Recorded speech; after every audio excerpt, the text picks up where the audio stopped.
அஸ்ஸலாமு அலைக்கும்.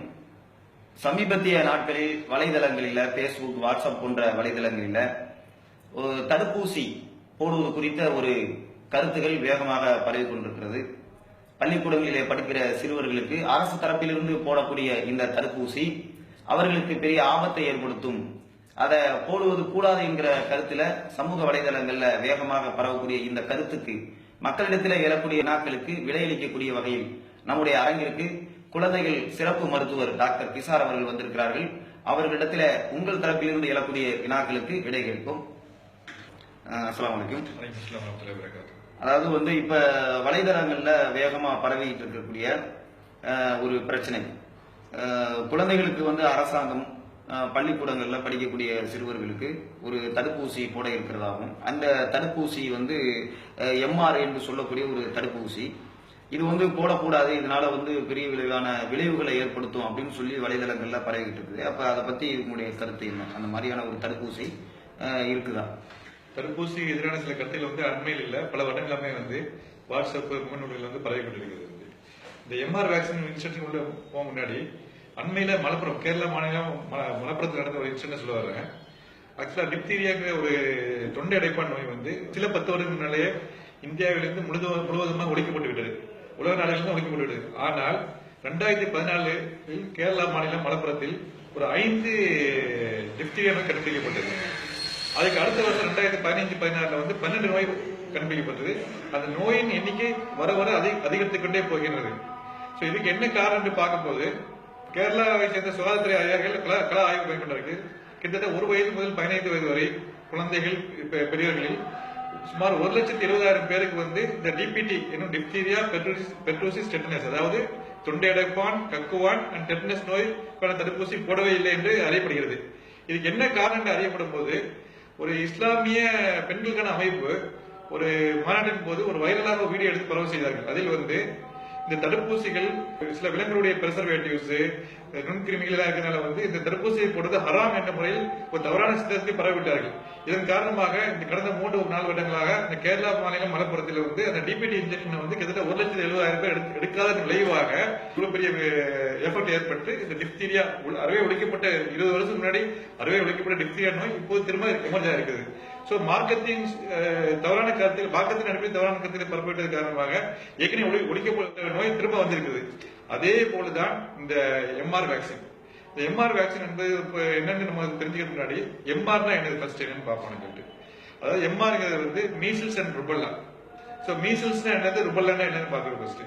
மீசில்ஸ்னா ஒரு தட்டம்மை, அதாவது சிச்சிலிப்பம்மை, தட்டம்மை, மணல்வாரி அம்மைன்னு சொல்லுவாங்க பாத்துங்க. இந்த நோய் எப்படி நமக்கு எல்லாருமே தெரியும், சிச்சிலிப்பம்மை பத்தி எல்லாம் தெரியும். ஒரு ஜுரம் வரும், உடம்பு ஃபுல்லா மணல்வாரி போட்ட மாதிரி ஒரு ரேஷஸ் மாதிரி வரும். ஒரு 5-6 நாள்ல ஃபீவர் சரியா பெறும், சரியா குழந்தை நல்லா சொல்லுவாங்க பாத்துங்க. நமக்கு தெரிஞ்சது இதுதான் பாத்துங்க, ஃபீவர், ஒரு ரேஷஸ் வருது மட்டும் தான். ஆனா சில ஆயிரத்துல ஒரு நபருக்கு இந்த நோய் மூலமாக ஒரு மூளை பாதிப்பு, மூளை காய்ச்சலோ அல்லது ஒரு நிமோனியா சொல்லியோ ஏற்படலாம் பாத்துங்க. அதுலயே சில குழந்தைகளுக்கு இது இறப்பை ஏற்படுத்தலாம். இன்னும் லட்சத்துல ஒரு சில குழந்தைகளுக்கு இந்த மீசல்ஸ் வைரஸ் கிருமி மூளையில் இருந்து கொண்டு ஒரு 15-20 வருஷம் கழிச்சு அந்த குழந்தை பெரிய பிறகு அது மூளையை தாக்கி முடமாக்கி SSP, அதாவது சப்அக்யூட் SSP பெரிய நோயை ஏற்படுத்தி அது அவரை முடமாக்கிவிடும். இதான் இந்த மீசல்ஸ் சின்ன இன்ட்ரோடக்ஷன். அடுத்து ருபெல்லாங்கிறது ஜெர்மன் மீசல்ஸ். இது ஒரு வைரஸ் நோய் பாத்துங்க. இந்த நோய் பாதிக்கப்பட்டவனையும் ஃபீவர் ஏற்படும், இது மாதிரி சிவப்பா உடம்பு ஃபுல்லா தோணும். ஆனா நல்ல சிவப்பா வெள்ளையா இருக்கவங்க தான் அந்த ரேஷஸ் தெரியும், சில பேருக்கு ரேஷஸ் தெரியாது. சில பேருக்கு அந்த நோயால பாதிக்கப்பட்டிருக்கும் அறிய முன்னாடி அந்த நோய் சரியா போயிடும். அப்ப நோய் சிம்பிளா தானே இருக்குது, அதை பத்தி ஏன் கவலைப்படணும் அப்படின்னு சொல்லி கேட்கலாம் பாத்துங்க. ஆனா இதுல என்ன விஷயம்னா, இந்த வைரஸ் நோய், இந்த வைரஸ் கருத்தரித்த பெண்ணை கருவின் ஆரம்ப காலத்தில், அதாவது பிரெக்னன்சியுடைய ஆரம்ப காலத்தில் இந்த பெண்ணை பாதித்தால் அந்த வைரஸ் கருவில் வளரும் குழந்தையின் சிசுவை பாதித்து அந்த சிசுவிற்கு கண் பாதிப்பு, கண் தெரியாம போறது, காது பாதிப்பு, காது கேட்காம போறது, இருதய பாதிப்பு, மூளை வளர்ச்சி பாதிப்பு, வலிப்பு நோய் போன்ற எல்லா நோயும் ஏற்படுத்தும். ஆனா ஒன்ஸ் இந்த ருபெல்லாவினால பெண் பாதிக்கப்பட்டு, அது மூலம் அந்த கருவுற்ற பெண் பாதிக்கப்பட்டு அதன் சிசுவுக்கு பாதிப்பு ஏற்படுத்தப்பட்டால் அந்த ருபெல்லா நோய்க்கு ட்ரீட்மெண்டே கிடையாது, ஒன்லி பிசியோதெரபி, அது மாதிரி பிரிவென்ஷன் தெரபி தான். இதான் இந்த 2 நோயை பத்தி சின்ன இன்ட்ரோடக்ஷன். இப்போ மூணாவது இதுலயே சேர்ந்த மாதிரி இன்னொரு நோய் இருக்கு, மம்ஸ் சொல்லுவாங்க. அதாவது புட்டாளம்மை, அதாவது மணல் பொண்ணுக்கு பிங்கி சொல்லுவாங்க. நம்ம ஊர்ல என்ன பண்ணுவாங்கன்னா இந்த ஃபீவர் இருந்தோடனே ஒரு நகை கழுத்துல மட்டும் அதை விட்டுருவாங்க. பட் இந்த நோயும் வந்து சில நேரத்துல வந்து ஒரு விபரீதம் மாதிரி இந்த கணையத்தையோ அல்லது ஆண்களுக்கு வந்து டெஸ்டிஸ் அதாவது விதையோ பாதிச்சு மலட்டுத்தன்மையை உருவாக்கும். இந்த நோயினால் ஏற்படக்கூடிய பாதிப்புகள் இதை பற்றியெல்லாம் நீங்க சொல்லியிருக்கிறீங்க. இந்த நோயை பற்றி இன்னும் சில கூடுதலான விவரங்கள் இருந்தால் நீங்க சொன்னீங்கன்னா நல்லா இருக்கும்னு நினைக்கிறேன். அதாவது இந்த நோய் வந்து ஒரு 15-20 வருஷம் முன்னாடி பார்த்தோன்னா இந்த மீசில்ஸ் அதாவது தட்டமை வந்து அதிகமா இருந்துச்சு பார்த்தோம். இப்போ அதிகமா வந்து தட்டமையோட இன்சிடன்ஸ் ரொம்ப குறைஞ்சி வந்துருச்சு. ஸோ இதுக்கு என்ன காரணம்னா தடுப்பூசி தான் பார்த்தீங்கன்னா. சரி, நம்ம கொஞ்சம் பின்னோக்கி போவோம். இந்தியாவில் வந்து ஆரம்பத்தில் வந்து universal immunisation programme and expanded programme on immunisation UIP and EPI programme வச்சு இந்த தட்டமை தடுப்பூசி அதாவது மீசில்ஸ் தடுப்பூசி மட்டும், அதாவது MMR இல்லாம வெறும் மீசில்ஸ் தடுப்பூசி மட்டும் 9 மாசம் முடிவுல 10ஆம் மாதம் ஆரம்பத்துல வந்து அரசாங்கம் எல்லா அரசு மருத்துவமனையிலும் ஆரம்ப சுகாதார நிலையத்திலும் போடப்பட்டு வந்தது. அதே டைம்ல வந்து பிரைவேட்ல அதாவது இந்தியன் அகாடமி ஆஃப் பீடியாட்ரிக்ஸ் இந்திய குழந்தை மருத்துவர்கள் சங்கத்திலிருந்து பரிந்துரைக்கப்பட்டு தனியார் மருத்துவர்கள் மட்டும் இந்த மீசில்ஸ் கூட சேர்ந்து MMR அதாவது மீசில்ஸ் மம்ஸ் ருபெல்லா இந்த 3 சேர்ந்த ஊசியை அதாவது 9 மாசம் எண்ட்ல வந்து அரசாங்க மருத்துவமனையில் போற மாதிரி இந்த மீசில்ஸ் வேக்சின் மட்டும் போட்டுட்டு 15 மாசத்துல வந்து இந்த MMR ஊசியை போடப்பட்டு வந்துச்சு. இந்த ஊசி வந்து ஒன்லி பிரைவேட் செட்டப்ல தான் இருந்துச்சு, கவர்மெண்ட் செட்டப்ல இல்ல. இந்த நாள் போக இந்த IAP Indian academy of paediatrics என்னும் இந்திய குழந்தை மருத்துவ சங்கம் என்ன நினைச்சுச்சுன்னா நம்ம போடக்கூடிய தடுப்பூசியின் ஆற்றல் பற்றாது, இன்னும் இதை வெற்றிப்படுத்த வேண்டும் சொல்லிட்டு என்ன பண்ணாங்கன்னா ஒரு 4 வருஷம் முன்னாடி வந்து இந்த MMR தடுப்பூசியை வந்து 15 மாசத்துல ஒரு ஊசியும் 5 வருஷத்துல ஒரு ஊசியும் போட சொல்லி ரெக்கமெண்ட் பண்ணாங்க. இன்னும் நிறைய ஆய்வுகளை பண்ணி நிறைய ஆய்வுகளை பண்ணி என்ன பண்ணாங்கன்னா இன்னும் இந்த தடுப்பூசியின் வேகம் ஆற்றல் பத்தாது சொல்லிட்டு அந்த 9 மாசத்துல வந்து மீசில்ஸ் போடுற தனியா போற தடுப்பூசி எடுத்து விட்டு அப்பவும் அதுலயும் MMR ஆயிட்டாங்க. அப்போ கிட்டத்தட்ட ஒரு 2 வருஷமா வந்து தனியார் செட்டப்ல வந்து IAP ரெக்கமெண்டேஷன் படி பரிந்துரைப்படி MMR 9 மாசத்துலயும் MMR வந்து 15 மாசத்துலயும் MMR வந்து 5 வயசுலயும் போடப்பட்டுச்சு. ஆனா அரசு மருத்துவமனையில வந்து 9 மாசத்துல மட்டும் மீசில் ஊசி போட்டு வந்தாங்க. சரி, இப்போதைக்கு என்ன பண்ணா அரசாங்கம் என்ன முடிவு எடுத்துக்குன்னா பல காய்களை பண்ணி நிறைய ஆராய்ச்சிகளை பண்ணி இந்த மீசில்ஸ் வந்து இன்னொரு டோஸ் அவங்க வந்து அந்த குழந்தைகள் வந்து எத்தனை முறை எத்தனை தடுப்பூசி போட்டுதான் பரவாயில்ல, அதாவது அரசாங்கத்துல போடலாம் பரவாயில்ல, பிரைவேட்ல போடலாம் பரவாயில்ல, 3 தடவை போடலாம் பரவாயில்ல, 4 தடவை போடலாம் பரவாயில்ல, 9 மாதம் முதல் 15 வயசு வரை உள்ள எல்லா குழந்தைகளுக்கும் இலவசமாக ஒரு டோஸ் அதாவது MR measles and rubella vaccine, அதுல மம்ஸ் வராது, மீசில்ஸ் அண்ட் ருபெல்லா வேக்சின் போடணும். இதுல முக்கியமான காரணம் என்னன்னா இந்த மீசில்ஸ் வந்து அநேகமா வந்து முன்னாடியோட ரொம்ப குறைஞ்சு வந்துச்சு, அறவே ஒழிக்கப்பட வேண்டும். ரெண்டாவது வந்து ருபெல்லா வந்து இப்போது உள்ள ஜெனரேஷன் தாக்காம அடுத்த ஜெனரேஷனை தாக்கி குணமாக்குறதுனால வந்து அது முற்றிலுமா ஒழிக்கப்பட வேண்டும் என்ற உயரிய நோக்கத்தோட வந்து அரசாங்கம் வந்து இந்த MR வேக்சின்ங்கிற தடுப்பூசியை இப்போது வந்து பள்ளிகளிலும் இலவசமாக இன்ட்ரோடியூஸ் பண்ணிருக்கு. இந்த நோய் பற்றிய கருத்துக்களை சொன்னீங்க. இந்த தடுப்பூசியை வந்து என்னென்ன மாதிரி நம்ம போட வேண்டும், அதனால வந்து இந்த போடலைன்னா என்னென்ன மாதிரியான பாதிப்புகளை எல்லாம் அது ஏற்படுத்தும் அப்படிங்கிற விஷயங்களை நீண்ட ஒரு விஷயங்களை நீங்க சொன்னீங்க. ஆனா இன்னைக்கு வந்து இந்த தடுப்பூசி போடுறதுனால இந்த MR என்று சொல்லக்கூடிய இந்த தடுப்பூசி போடுறதுனால ஒரு பாதிப்பு ஏற்படும் சொல்லி ஒரு கருத்து பரவி கொண்டிருக்கிறது. அது மாதிரியான பாதிப்புகளை இந்த MR உடைய தடுப்பூசி வந்து ஏற்படுத்துமா அப்படிங்கறத கொஞ்சம் மக்களுக்கு தெளிவா சொல்லி. அதாவது வந்து அரசாங்கம் வந்து இப்போ வந்து இந்த திட்டத்தை வந்து செயல்படுத்த போறாங்க. இதுக்கு வந்து பல எதிர்குரல்கள் கேட்கின்றன.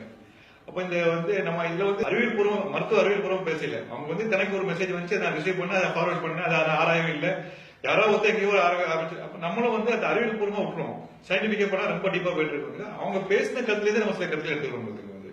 சோ அரசாங்கம் வந்து ஒரு உயரிய நோக்கத்தோட ஒரு தட்டமையை முக்கியமா ஒழிக்க வேண்டும், இந்த ருபெல்லா வந்து அடுத்த ஜெனரேஷன் பாதிக்கூடாது பெரிய ஒரு டார்கெட்டோட வந்து ஒரு திட்டத்தை அறிவிக்கும் போது அதை எதிர்த்து சில கருத்துக்கள் தெரிவிக்கும் போது அந்த கண்டிப்பா வந்து அந்த தெரிவிக்கிற ஆள் வந்து அது என்ன தடுப்பூசி பத்தி கொஞ்சம் அட்லீஸ்ட் படிச்சுட்டு அவர் பேசணும். ஆனா அவர் பேசுறாரு, ஒரு ஆடியோ கிளிப் பார்க்கும் போதுங்க அது வந்து அவர் பேசுறாரு வந்து இந்த தடுப்பூசி வந்து சிக்கன் பாக்ஸ் கம்பெனி போடுறாங்க அப்படின்னு சொல்லி பேசுறாரு. சிக்கன் பாக்ஸுக்கும் மீசில்ஸ்க்கு எந்த தொடர்பே கிடையாது பாத்தீங்கன்னா. இதான் அவங்க வந்து சயின்ஸ் தெரியாம பேசுறாங்க. இந்த நோய் இந்த தடுப்பூசி போடுறது மீசில்ஸ் அண்ட் ருபெல்லா அதாவது தட்டமை அண்ட் ஜெர்மன் மீசில்ஸ் அதாவது ருபெல்லாக்கு எதிர்க்க போடக்கூடிய தடுப்பூசி. சிக்கன் பாக்ஸ் இதுக்கு எந்த சம்பந்தமே கிடையாது பாத்தீங்கன்னா. ரெண்டாவது அவர் இன்னொரு கருத்தை சொல்றாரு, இந்த ஊசி வந்து வெளிநாட்டுல தயாரிக்கப்பட்டது, வெளிநாட்டு கம்பெனி வந்து நம்ம நாட்டுக்குள்ள இந்த கருத்தை திணிக்கிறாங்கன்னு சொல்லி போட்டு ஒரு போட்டோவே அனுப்பியிருக்காரு. அதாவது என்ன அந்த தடுப்பூசி போட்டோ அனுப்பியிருக்காரு பாத்தீங்க. இந்த எம்ஆர் தடுப்பூசி வந்து தயாரிக்கப்படுறது, அதாவது மேனுஃபேக்சர் பண்றது, சந்தைப்படுத்துறது, அதாவது வந்து தயாரிச்சு மார்க்கெட்டிங் பண்றது எல்லாமே வந்து இந்தியாவில் உள்ள மகாராஷ்டிரா மாநிலத்தை சேர்ந்த பூனேவை சேர்ந்த பூனாவாலா என்ற குரூப்பை சேர்ந்த சீரம் இன்ஸ்டிடியூட் ஆஃப் இந்தியா என்ற கம்பெனி தான் பாத்தீங்க. சோ இது வந்து கவர்மெண்ட் வந்து நேரடியா வந்து பூனேல உள்ள நம்ம இந்தியாவுடைய கம்பெனி பர்ச்சேஸ் பண்ணுது, அதை அப்படியே மார்க்கெட் பண்ணுறது. சரி, இந்த தடுப்பூசி ஆபத்தானதா ஆபத்து இல்லையான்னு முன்னாடி ஒரு தடுப்பூசி வந்து கண்டுபிடிக்கப்பட்டு, அதாவது சேஃப்டியான தடுப்பூசி கண்டுபிடிக்கப்பட்டு அது வந்து சந்தைக்கு வர முன்னாடி ஜஸ்ட் லைக் தட் நம்ம வாட்ஸ்அப்ல போற மாதிரிலாம் தடுப்பூசியை போட முடியாது. இது வந்து பல ஆய்வுகளுக்கு உட்படுத்தப்பட்டு வேணும். மருத்துவ ரீதியா வந்து ஒரு ரெக்கார்டு ஆய்வுகள், எழுத்துப்பூர்வமான ஆய்வுகள் பண்ணிட்டு அப்புறம் வந்து சர்வதேச தரத்துக்கு உட்பட்டு 3 வகையான ட்ரையல்ஸ், அதாவது கிளினிக்கல் ட்ரையல்ஸ், மருத்துவ ரீதியாக கிளினிக்கல் ஆய்வு நடத்தப்பட வேண்டும். அந்த ஆய்வை வந்து ஒரு கமிட்டி வந்து அதை சூப்பர்வைஸ் பண்ணி அந்த 3 ட்ரையலையும் பாஸ் பண்ண பிறகுதான் வந்து அந்த தடுப்பூசி வந்து சந்தைப்படுத்தப்படும். இந்த 3 ட்ரையலையும் பாஸ் பண்ணி சந்தைப்படுத்தப்பட்ட உடனே கூட வந்து உடனே வந்து பெர்மனண்டா கொடுக்க மாட்டாங்க, ஒரு டெம்பரரியா தற்காலிகமா 1 வருஷத்துக்கு கொடுப்பாங்க. இந்த சந்தைப்படுத்தப்பட்ட போஸ்ட் மார்க்கெட்டிங் சர்வைலன்ஸ் பார்ப்பாங்க. இந்த சந்தைப்படுத்த பின்னாடி வந்து இந்த தடுப்பூசி ஏதாவது வந்து விளைவு ஏற்படுதான் பார்ப்பாங்க. இப்படி இது கடினமான எல்லா டெஸ்டையும் பாஸ் பண்ண பிறகு அந்த தடுப்பூசி வந்து சந்தைப்படுத்தப்படும். இப்படி பெர்மனண்டாக இப்படி சந்தைப்படுத்துறதுக்கு ஒரு தடுப்பூசி கண்டுபிடித்து வெளிவருவதற்கு கிட்டத்தட்ட 12 வருடங்கள் ஆக போகுது. ஜஸ்ட் லைக் இது வந்து சேஃப்டி இல்லை அப்படின்னு சொல்ல முடியாது. இதே ஒரு 3 கிளினிக்கல் ட்ரையல் பண்ணி ஒரு போஸ்ட் மார்க்கெட்டிங் சர்வேலன்ஸ் பண்ணி ஒரு நாட்டுல ஆய்வுபடுத்தப்பட்ட ஒரு தடுப்பூசியை அடுத்த நாட்டுல வந்து சந்தைப்படுத்தப்படுறது போது மார்க்கெட்டிங் பண்ணும் போதும் இதே மாதிரி ஆய்வு பண்ணுங்கன்னா அந்த ஒரு நாட்டில் உள்ள தட்பவெப்பநிலை வேற மாதிரி இருக்கும், இங்கே உள்ள தட்பவெப்பநிலை வேற மாதிரி இருக்கும். இதே ஆய்வுக்கு உட்பட்டு தான் நம்ம வந்து சந்தைப்படுத்தப்படுவதுங்க. சோ இப்படி ஒரு விஷயத்த வந்து இவங்க வந்து ஜஸ்ட் லைக் தட் இது சேஃப்டி இல்ல, குழந்தைகள் மலத்தனை ஏற்படுத்தும் சொல்றது வந்து சப்போஸ் இவங்க சொல்றது தவறான கருத்து காரணமாக வந்து சில குழந்தைகளோ பல குழந்தைகளோ இந்த தடுப்பூசி எடுக்காம இருந்து நாளைக்கு வந்து அந்த நோய்க்கு இவங்க ஆட்படுத்தப்பட்டாலோ அல்லது அடுத்த ஜெனரேஷன் பிரபலான பாதிக்கப்பட்டாலோ இவர்கள் அதுக்கு பொறுப்பை எதிர்கொள்வாங்க சொல்ல வேண்டும். ஆனா வந்து இந்த தடுப்பூசி 100% பாதுகாப்பானது, எந்த பக்க விளைவும் ஏற்படுத்தாது என்று அந்த பொறுப்பை நான் உங்களுக்கு கேரண்டியா தர்றேன். அதுக்கு நான் தயாரா இருக்கேன். அதாவது வந்து இப்ப நீங்க இந்த அம்மை நோய் தாக்குனாக்கா அதனால என்ன விதமான பாதிப்புகள் ஏற்படும் அப்படிங்கறத நீங்க சொன்னீங்க. அதே மாதிரி வந்து இந்த தடுப்பூசி என்பது வந்து சந்தைக்கு வர்றதாக இருந்தால் அரசாங்கம் வந்து அதை பல்வேறு ஆய்வுகளுக்கு உட்படுத்தி அது நோய்க்கான நிவாரணத்தை தருமா அப்படிங்கறதெல்லாம் ஒரு நீண்ட நெடிய காலம் அந்த ஆய்வுக்கு உட்படுத்தி தான் அது சந்தைக்கு வருது அப்படிங்கிற ஒரு விஷயத்தையும் நீங்க சொன்னீங்க. அது இப்ப தமிழ்நாட்டுல வந்து இப்ப இந்த தடுப்பூசி போட வேண்டிய அவசியம் என்ன ஏற்பட்டது? தமிழக அரசாங்கம் வந்து இப்ப பள்ளிக்கூடத்துல படிக்கக்கூடிய மாணவர்களுக்கு இந்த ஊசியை போடணும் அப்படின்னு ஒரு திட்டத்தை எடுத்திருக்கிறாங்க. அமைச்சர் கூட அது மாதிரி போடணுங்கிற மாதிரி சொல்லியிருக்கிறாரு. ஆனால் இப்படிப்பட்ட திட்டத்தை எடுப்பதற்கான அவசியம் என்ன ஏற்பட்டது? அரசாங்க சார்பா வந்து இந்த தட்டமை தடுப்பூசி மீசல்ஸ் மட்டும் போடுறாங்க 9 மாசம் முடிவுல வந்துட்டு. ஆனா வந்து பிரைவேட்ல வந்து 9 மாசம் 1.5 வயசு 5 வயசுல வந்து எம்எம்ஆர் தடுப்பூசி போடுறாங்க. அப்போ ஓரளவுக்கு நம்ம தடுப்பூசி நிலைமை வந்து மீசல்ஸை வந்து ஓரளவுக்கு ஏறத்தாலும் முடிச்சிடும் பாத்துங்க. ஆனா வந்து இது அப்படியே விட்டுட்டோம்னா திரும்பவும் மீசல்ஸ் அதிகபட்சம் வந்துருமோ, ருபலா அதிகமா வந்துருமோன்னு சொல்லி பல ஆய்வுகளை நடத்தி அரசாங்கம் கண்டுபிடித்து இதே மாதிரி தடுப்பூசி போட்டா இதை வந்து பல மருத்துவ அமைப்புகளும் இன்வால்வ் பண்ணி ஒரு ஆய்வு பண்ணி இந்த தடுப்பூசி ஒரு டோஸ் போட்டோம்னா எல்லா இந்த நோயில அதிகமா தடுத்து விடலாம், கிட்டத்தட்ட நம்ம நாட்டை விட்டு ஒழித்து விடலாம் என்ற ஒரு ஐடியாவோட தான் வந்து இந்த தடுப்பூசியை வந்து உயிரை நோக்கோட அரசு வந்து போட ரெக்கமெண்ட் பண்ணுது. ஆனா இதை வந்து இதோடைய முக்கியத்துவம் தெரியாம ஏன்னா சொல்லி தனக்கு வந்து SMS, தனக்கு வந்து வாட்ஸ்அப், தனக்கு வந்து பேஸ்புக் வந்து அதை ஆராயாம அப்படியே பாஸ் பண்றாங்க. தயவுசெய்து வந்து அடுத்த ஜெனரேஷன் பாதிக்காம இருக்கிறதுக்கு எந்த விஷயத்தையும் நீங்க வந்து உங்களுக்கு அறிவு அந்த துறையில அறிவில்லாத விஷயத்தை அந்த துறை சம்பந்தப்பட்ட கேட்டு பாஸ் பண்ணுங்க. அப்படி சப்போஸ் உங்களுக்கு அந்த தடுப்பூசி பிடிக்கவில்லைன்னா நீங்க மட்டும் அதை வந்து அவாய்ட் பண்ணி வச்சுட்டு மற்றவங்களை வந்து தடுக்காம இருந்தது நல்லது. இப்ப போடக்கூடிய இந்த தடுப்பூசி என்பது தட்டமை இந்த நோய்க்காக வேண்டி போட இருக்கக்கூடிய இந்த தடுப்பூசி 100% அந்த நோயை தடுக்குமா அப்படிங்கறத நீங்க கொஞ்சம் விளக்கணும்னா. பொதுவா வந்து எந்த தடுப்பூசி எடுத்தாலும் வந்து தடுப்பூசி போட்ட முன்னாடி 100% அந்த நோய் வருமா இல்லையான்னு கேட்கும்போது இல்லைன்னு தான் பதில் சொல்லுவாங்க. அப்போ நீங்க கேட்கலாம், டாக்டர் அந்த தடுப்பூசி போடுறோம், கஷ்டப்பட்டு போடுறோம், அதுக்கு வந்து காசு பே பண்றோம், பிள்ளைக்கு வலிக்குது, அந்த குழந்தைக்கு சில ஃபீவர் எல்லாம் வருது, அப்படி போட்டு அந்த குழந்தைக்கு திரும்ப அந்த நோய் வருதுன்னா அப்ப அந்த தடுப்பூசி ஏன் போடணும்னு நீங்க ஒரு கொஸ்டின் கேட்கலாம் பாத்தீங்க. அது ரொம்ப லாஜிக்கான கொஸ்டின். இது மூலமா என்ன சொல்ல வரேன்னா, ஒரு தடுப்பூசினா நம்ம ஃபர்ஸ்ட் என்ன தெரிஞ்சுக்கணும் பாத்தீங்க. ஒரு தடுப்பூசி என்பது வந்து சும்மா ஜஸ்ட் ஏதோ ஒரு மெடிசனே ஏதோ கொடுத்தது இல்ல. அந்த எந்த நோய்க்கு எதிராக நம்ம தடுப்பூசி போடுறோமோ அந்த நோய் உருவாக்கக்கூடிய கிருமி, அதாவது வைரஸோ பாக்டீரியாவோ, அதை வந்து அது கொல்லப்பட்டோ, அதை கீழ்டு அல்லது வீரியம் இழக்கப்பட்டு லைவ் அட்டென்யூட்டட், அதாவது அந்த வைரஸோ பாக்டீரியாவோ கொல்லப்பட்டோ அல்லது வீரியம் இழக்கப்பட்டோ அது தடுப்பூசியாக தயாரிக்கப்பட்டு குழந்தைகளுக்கு செலுத்தப்படுகிறது. என்ன டாக்டர் இப்படி வந்து ஒரு நோய் ஏற்படுத்த கிருமியை குழந்தைகளுக்கு செலுத்துறாங்க கொஸ்டின் வரலாம் பார்த்துக்கோங்க. இந்த இதை உள்ள குழந்தைகளுடைய இன்ஜெக்ஷன் மூலமா செலுத்த பண்ணும்போது இந்த ரத்தத்துக்கு இது கலந்து அந்த குழந்தைகளுடைய இம்யூன் சிஸ்டம், அதாவது வந்து நோய் எதிர்ப்பு மண்டலத்துல வந்து ஒரு ஆன்டிபாடிஸ் ஃபார்ம் ஆகுது. எதிரே ஆன்டிபாடிஸ் ஃபார்ம் ஆகுது பார்த்துக்கோங்க. இந்த ஆன்டிபாடிஸ் ஃபார்ம் ஆனவனே இந்த ஆன்டிபாடி பொதுவா வந்து மனித உடல்ல உள்ள இம்யூன் சிஸ்டம், அதாவது நோய் எதிர்ப்பு மண்டலத்துக்கு வந்து ஒரு முக்கியமான ஒரு குணாதிசயம் இருக்குது. அதாவது மெமரி, அது வந்து இம்யூன் மெமரி சொல்லுவாங்க. அதாவது நோய் எதிர்ப்பு மெமரி இருக்கு பார்த்துங்க. சோ இப்படி ஒரு தடுப்பூசி போட்டு அந்த தடுப்பூசி மூலமாக வந்து கொல்லப்பட்டோ அல்லது வீரியம் இழக்கப்பட்ட ஒரு கிருமியும் குழந்தையின் ரத்தத்தில் செலுத்தப்பட்ட பிறகு அந்த இம்யூன் சிஸ்டத்துல வந்து அந்த கிருமிக்கு எதிராக வந்து ஒரு ஆன்டிபாடி ஃபார்ம் ஆயிடும். அந்த ஆன்டிபாடி வந்து பல வருடங்களுக்கு அப்படி இருக்கும். சில நோய்க்கு வந்து ஒரு தடுப்பூசி போட்டாவே அந்த ஆன்டிபாடிஸ் பெர்மனண்டா இருக்கும். சில நோய்க்கு வந்து நம்ம அந்த தடுப்பூசியை திரும்ப திரும்ப போடணும். அதுதான் நம்ம வந்து booster dose, second dose, third dose எல்லாம் போடணும் பார்த்துக்கணும். சரி, இந்த ஆன்டிபாடி இருக்கும்போது இன்னொரு காலத்துல வந்து அந்த அந்த நோய் கிருமி அந்த குழந்தையை தாக்கும் போது இந்த இம்யூன் சிஸ்டத்துல உள்ள இந்த ஆன்டிபாடிஸ் வந்து அதை ரெகனைஸ் பண்ணி அந்த மெமரி மூலமா ரெகனைஸ் பண்ணி அந்த நோய் கிருமியை அப்படியே நியூட்ரலைஸ் பண்ணி அந்த நோய் தாண்ட முடியாத பாதிக்கும். இதுதான் வந்து சிம்பிளா வந்து ஒரு தடுப்பூசியினுடைய செயல் திட்டம் பாத்தீங்கன்னா. அப்போ வந்து நீங்க ஒரு கொஸ்டின் கேட்கலாம், இப்படி நோயை உருவாக்கக்கூடிய கிருமியை வந்து குழந்தையின் ரத்தத்துல செலுத்தி அது மூலமா வந்து ஒரு ஆன்டிபாடிஸ் ஃபார்ம் பண்ணி அது மூலமா இம்யூனிட்டி வர்றது அந்த நோய் வந்துட்டே போலாமான்னு சொல்லுவாங்க. ஆனா வந்து நோய் வர்றதுக்கும் தடுப்பூசி மூலமா வந்து இம்யூனிட்டி ஃபார்ம் ஆகிறதுக்கு என்ன டிஃபரன்ஸ்னா வந்து இந்த நோய் வந்தாலுமே வந்து குழந்தை இம்யூனிட்டி ஃபார்ம் ஆகும், ஆன்டிபாடிஸ் ஃபார்ம் ஆகும். இந்த ரெண்டுக்கு என்ன வித்தியாசம்னா தடுப்பூசி மூலமா வர்ற இம்யூனிட்டி ஃபார்ம் ஆகிறது வந்து இந்த குழந்தை வந்து எந்த தொந்தரவும் ஆகாம எந்த நோயும் உருவாகாம வருது. ஆனா நோய் மூலமா வந்து அந்த இம்யூனிட்டி வந்து அந்த குழந்தைக்கு வந்து உடம்பு சுத்தம் இல்லாம போறது, அதனால ஏற்பட்ட செலவுகள், பெற்றோருக்கு ஏற்பட்ட அலைச்சல், அந்த குழந்தை பள்ளிக்கு போகாம இந்த நாட்கள், அந்த குழந்தையின் பெற்றோர்கள் வந்து வேலைக்கு போகாம அந்த சம்பள இழப்பு நாட்கள், அதெல்லாம் கம்பேர் பண்ணும்போது தடுப்பூசி ரொம்ப சேஃபானது. சரி, இப்படி தடுப்பூசி போட்டவனே 100% நோய் வருமா வராதுங்க, 100% வராதுன்னு நான் எந்த ஒரு டாக்டரும் கேரண்டி பண்ண முடியாது, ஒரு சில தடுப்பூசி தவிர. அப்போ இந்த தடுப்பூசி போடுறது என்ன பயன்னா இந்த நோய் வருவதற்குரிய வாய்ப்பு கம்மியா இருக்கும். சப்போஸ் தடுப்பூசி போடாத குழந்தைங்க 100% வாய்ப்பு வருதுன்னா தடுப்பூசி போட்ட குழந்தைகளுக்கு 40% 30% நோய் வரும். ரெண்டாவது இந்த நோயின் வீரியம், அதாவது அதனுடைய விருலன்ஸ் வந்து ரொம்ப ரொம்ப ரொம்ப கம்மியா இருக்கும் தடுப்பூசி போட்ட குழந்தைக்கு. தடுப்பூசி போடாத குழந்தைக்கு ரொம்ப அதிகமா இருக்கும். இது உதாரணமா சொல்லணும்னா நம்ம வந்து ஒரு சிக்கன் பாக்ஸ் தடுப்பூசி போட்டு எடுத்துக்கங்களேன். இந்த தடுப்பூசி போட்ட குழந்தைக்கு வந்து சிக்கன் பாக்ஸ் போடாத குழந்தைக்கு சிக்கன் பாக்ஸ் வந்ததுன்னா ஒரு 100 500 ஒரு பொக்கல் வருதா இருந்ததுன்னா இந்த தடுப்பூசி போட்ட குழந்தைகளுக்கு வந்து ஒரு 5 10 வந்து டெவலப் போயிடும் பார்த்துங்க. மூணாவது இந்த நோயின் கால அளவு வந்து ரொம்ப ரொம்ப ரொம்ப கம்மியா இருக்கு தடுப்பூசி போட்ட குழந்தைகளுக்கு. தடுப்பூசி போடாத குழந்தைகளுக்கு நோயின் கால அளவு வந்து பெருசா இருக்கு பாத்துங்க. நாலாவது வந்து என்ன விஷயம், முக்கியமான விஷயம் என்ன வந்து இந்த நோயின் காம்ப்ளிகேஷன். நம்மளா நினைக்கிறோம்னா ஒரு தட்டமா வருதுன்னா ஒரு காய்ச்சல் வருது, ஒரு அம்மா மாதிரி உடம்புல போகுது, 5 நாளைக்கு சரியா போகுது, 6 நாளைக்கு படிக்கிறோம், எல்லா நாளும் ஸ்கூலுக்கு அனுப்பி நிக்கிற போகுது. இது வந்து தவறு. எல்லா குழந்தைகளும் இப்படி வராது. 99% ஒரு ஃபீவர், ஒரு ரேஷஸ் சரியா போயிரு பாத்துக்கோங்க. ஆனா ரொம்ப அரிதா ஒரு குழந்தைக்கோ 2 குழந்தைக்கோ அந்த இந்த வைரஸை வந்து ஒரு நிமோனியா செடி ஏற்படுத்தலாம், ஒரு மூளைக்கு பாதிப்பை ஏற்படுத்தலாம், ஒரு காலை கேட்டாத தன்மை ஏற்படுத்தலாம். சில மம்ஸ் போன்ற கிருமிகள் வந்து மலட்டுத்தன்மையை ஏற்படுத்தி பின்னாடி அவங்க வந்து அவங்களும் கல்யாணம் பண்ண பிறகு வந்து குழந்தை இல்லாம இன்ஃபர்டிலிட்டி ஆக்கிடலாம். நம்ம ருபலா போன்ற கிருமிகள் வந்து கருவற்ற தாய்மாரி பாதித்தா வயிற்றுல வர சிசுவை பாதிக்கலாம்.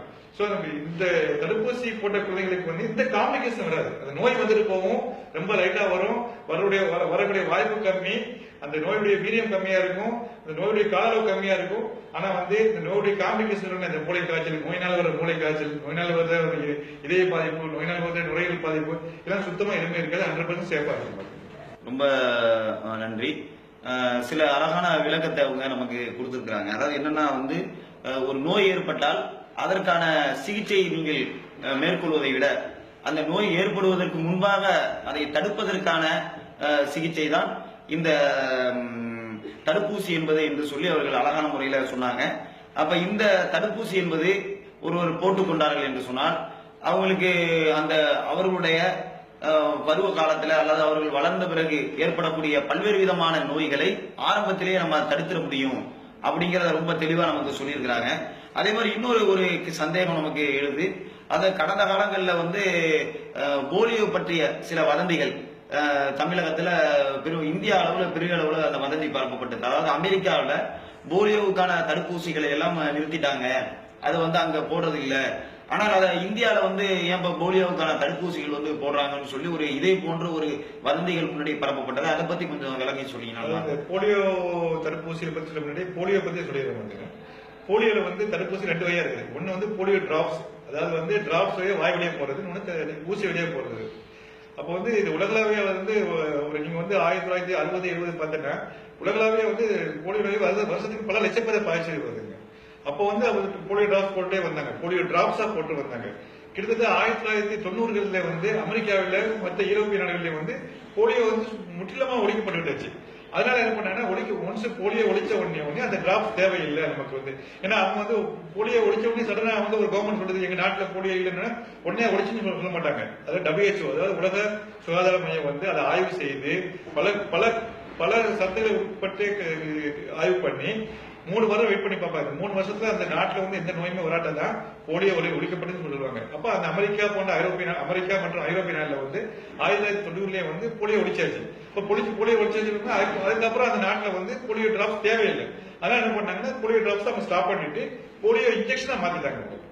ஆனா இந்தியா, ஆப்பிரிக்கா, இந்தியா நாடு, மற்ற ஆசிய நாடுகள், ஆப்பிரிக்கா போன்ற நாடுகள்ல வந்து வருஷம் போலியோ நோய் கண்டுபிடிச்சிட்டே இருந்தாங்க. கிட்டத்தட்ட இந்தியாவில வந்து 2011 வரையும் 2011 ஜனவரி வரையும் கடைசியா ஒரு போலியோ கேஸ் கண்டுபிடிச்சாங்க. அங்க 1990 நிறுத்திட்டாங்க, இங்க 2011 கண்டுபிடிச்சாங்க. அதுக்கப்புறம் என்ன பண்ணிச்சுன்னா பக்கத்துல 2012 அப்புறம் 2011 வந்து கடைசியா இந்தியாவில வந்து போலியோ நோய் கண்டுபிடிக்கப்பட்டது. அப்போ வந்து WHO வந்து இந்தியா வந்து ஆய்வு பண்ணுது. அப்போ 3 வருஷம் தொடர்ந்து ஆய்வு பண்றாங்க. அப்ப இது இடப்பாடு காலத்துல இந்தியாவில எந்த நோய் நோய் ஆய்வு பண்ணும் போது இந்தியாவில எந்த நோய் இல்லை. ஆனா இந்தியா பக்கத்து நாடான ஆப்கானிஸ்தான்ல வந்து நோய் கண்டுபிடிச்சாங்க. அப்ப இப்ப நீங்க ஒரு கொஸ்டின் கேட்கலாம், 1990 வந்து அமெரிக்கால வந்து நோய் ஒழிச்ச உடனே வந்து போலியோ டாக்ஸ் எடுத்துட்டாங்க, இந்தியாவில ஏன் இன்னும் போடுறாங்க அப்படிங்கிற போது ஆப்கானிஸ்தான்ல இந்தியாவுக்குள்ள வந்து நோய் இறக்குமதி பண்ணது ரொம்ப ஈஸியா போயிருப்பாங்க. அதனால வந்து ஆப்கானிஸ்தான்லயே ஒழிக்கப்படுற வரையும் இந்த தடுப்பூசி சொட்டு மருந்து போட வேண்டும் என்ற பெரிய நோக்கத்தோட வந்து இந்த போலியோ சொட்டு மருந்து தொடர்ந்து போட்டு வர்றாங்க. இது கூட வந்து சில பிரைவேட் செட்டப்ல வந்து போலியோ இன்ஜெக்ஷன் போடுறாங்க.